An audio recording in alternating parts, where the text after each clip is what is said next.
repair transmissions, stolen bikes, vanbuild costs, expensive RV repairs, and clueless off-gridders. Let's talk about it.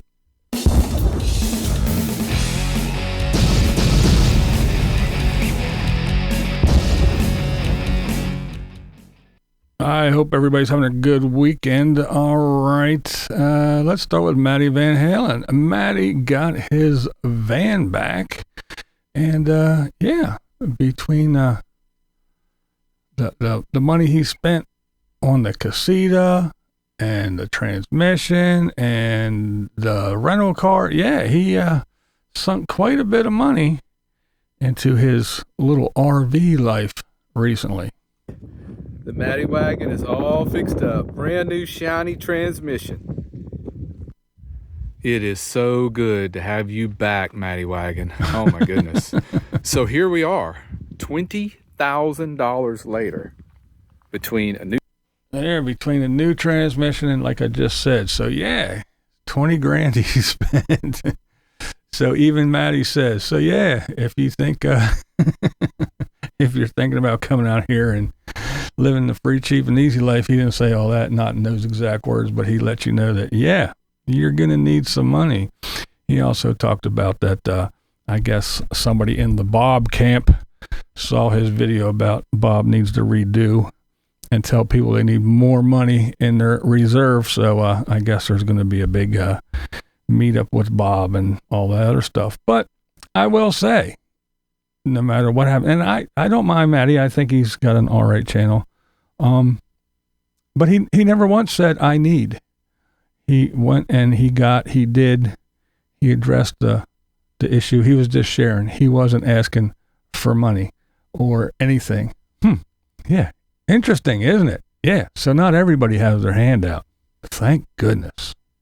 Speaking of people that don't have their hand out, Dee from Lady Bugout. Yeah. She, said it was about $6,000 for her build, not including the price of the vehicle, of course. But yeah, she had just finished her little her build, her ProMaster, and she broke it down pretty well. Very good little video to answer a whole bunch of questions. She, little categories like flooring and the ceiling, and then the power and then the decor and everything. So she broke it all down and shows the little totals and everything. So it was pretty interesting of how she got away with her little build. All in all, the shell of the van, the walls, flooring, and ceiling came to $2,727.37. Would have been cool if it was 27. I'm not sure if that number surprises you. It surprised me. This is the area where the whole thing actually surprised me. Because I think she did a bang-up job. She did a good job. And it looks, to me anyway, it looks like it cost a lot more. So she did a good job at her build. And if you are interested in seeing how she broke it all down and the prices and everything, and go over and check out Dee from Lady Bugout. She explains it all. Now, speaking of money and spending a bunch, the Hanks. We talked about the Hanks the other day, about how they went through, they had some issues with water leaks and a damaged floor, and they got everything repaired. And then the company set it outside. They were up here in Pennsylvania, and they set it outside, and everything froze. And water lines broke, and they just spent a whole lot of money to get everything fixed. And they have been trying to start a family. They're finally on the way with that. And so they're trying to figure out things because they came up with a number of what they spent on repairs, and it's not small. Over the past year, we spent over $37,000 on our truck and our RV to keep us out on the road. And guess what? Things are still breaking. Things are still breaking. They have some more water issues. They had a water pump that went out. It's a long story, but the whole thing is this whole, it's cheap. It's not cheap to be out there on the road. And I'm not saying it's cheap to live in a house, but that's the whole point.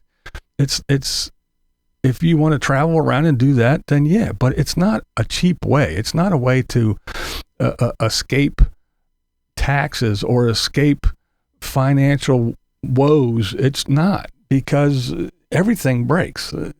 You have hot water, you have a water heater here in a house, you have roofs, you have all things that can break and need repair. And the only difference is your house isn't bouncing down the highway and being rattled apart, and it's built a little bit better. But anyway, that's the point is these guys are trying to figure all this out. And basically, if you watch them, they kind of fly by the seat of their pants. They're one of those ones that, we're going to go, and we don't always, because everybody talks about, well, you have to have this now, and you have to prepare and schedule your routes, because you have to get a reservation 6, 8, a year in advance, 12 months in advance.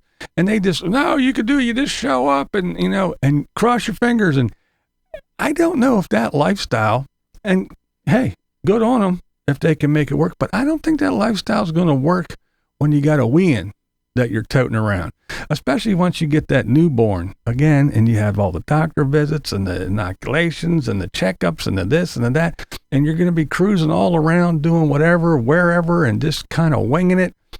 I don't think that's going to work, but that's neither here nor there. I wish them all the luck, and I'm happy for them that they're starting their family with something that they wanted to do. But just as an example, in the latest video, they are again here in Pennsylvania, and they're like, oh, the storm's coming. Not this one, but it's the past storm that we just had, that we got about, I don't know, 11, 12 inches of snow. But anyway, they're like, we got to go south. We're going south. We're getting here out of Pennsylvania, and we're going south. What did that get them? They're in a big old RV, lugged with a truck, and I'm sure they're not driving, 20 hours a day. So if they left PA to head south to warmer weather, where did they get to? Virginia? North Carolina? And guess what? They got blasted with snow. It's cold as shit, and they're in an RV with freezing pipes and breaking pipes. So what did they actually accomplish from leaving Pennsylvania? I mean, sure, they're further south, but it's just, I don't know, this whole just wing it, it's not going to work when you're with a kid, and especially since you spent $37,000 now, and things are going to be breaking and stuck in the cold, and it's only going to get more expensive. And now you put a wean in there, and that's one thing kids is very, very, very expensive. All right, LifeRedesigned. They had a big old thing that captured my attention. They got robbed, and it was all crazy, and it wasn't random, and all this other stuff.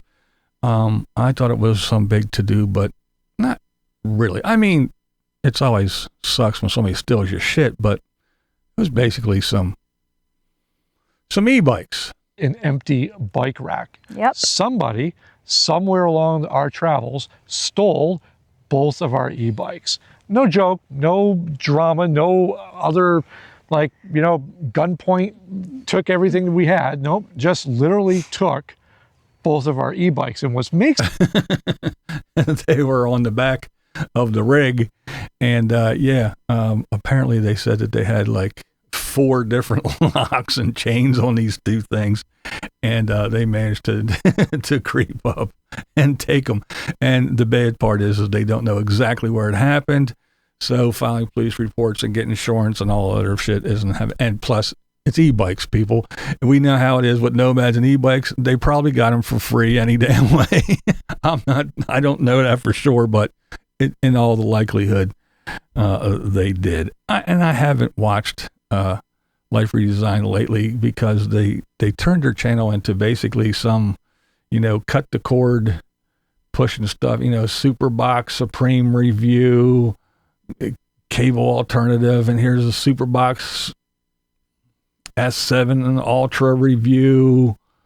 Here's another Sling TV box, and it's down. Here's another one, and another one over here. So yeah, they turned into there's another one. There's just too many of them. So I kind of stopped watching those guys because it wasn't the content that, I was used to. But still, I don't mind them. They're decent people. But yeah, I saw we were robbed, and I went over and I clicked on it and checked it out, and it was, yeah, somebody got a hold of their e-bikes that were strapped to the back of their RV. All right, let's move right along to our favorite homesteader, off-gridder. Yeah, you know who I'm talking about. All right, Mikey, he basically said that, hey, I'm clueless. I'm pretty much adult. I don't think about nothing. I just yabber. Because, I got to make a video about something, and it's usually a whole bunch of nothing lately, but so I just have to do things, and I don't think. I just, I just talk. Well, I had just gotten paid from YouTube and all that, and I was craving meat for over a week, So I admit the timing looked bad. Like I didn't get a ton of donations and stuff like that. That money was coming from, YouTube and all that. The timing, though. So yeah, Mike, he caught some shit in the comment section apparently that people were saying that he just got off a cruise, and he said that was paid for years ago, and he needed money for the tires, and he got paid from YouTube, and so with the donations and his YouTube check, yeah, and he was just hungry for steak, and yeah, it was just bad timing. It wasn't nothing. It wasn't nothing intentional. And then Saturday, what does he do? He does one of his famous live begathons. But I will give him this. This time, I pop on for, like 10, 15 minutes just to see how many times he mentions his PayPal link and all that good stuff in the short. I can't sit there and watch him. But I guess now he's resorting to telling everybody where good places to buy land is, but it's not his information. He just finds an AI video and then plays the AI video and lets them tell you where the good places are. And then mentions his PayPal link and give it a like and push this out. We got to push this out. Whatever. But the thing is that he actually said, I do these live streams to get money to support the channel. So he finally admitted that, yeah, he doesn't give two shits about interacting. He's just here doing live streams so you people can give him money. I'm glad he finally actually admitted it. I'm BlindViews, and that's the way I see it. No, wait, that's not my tagline. What we do here is go back.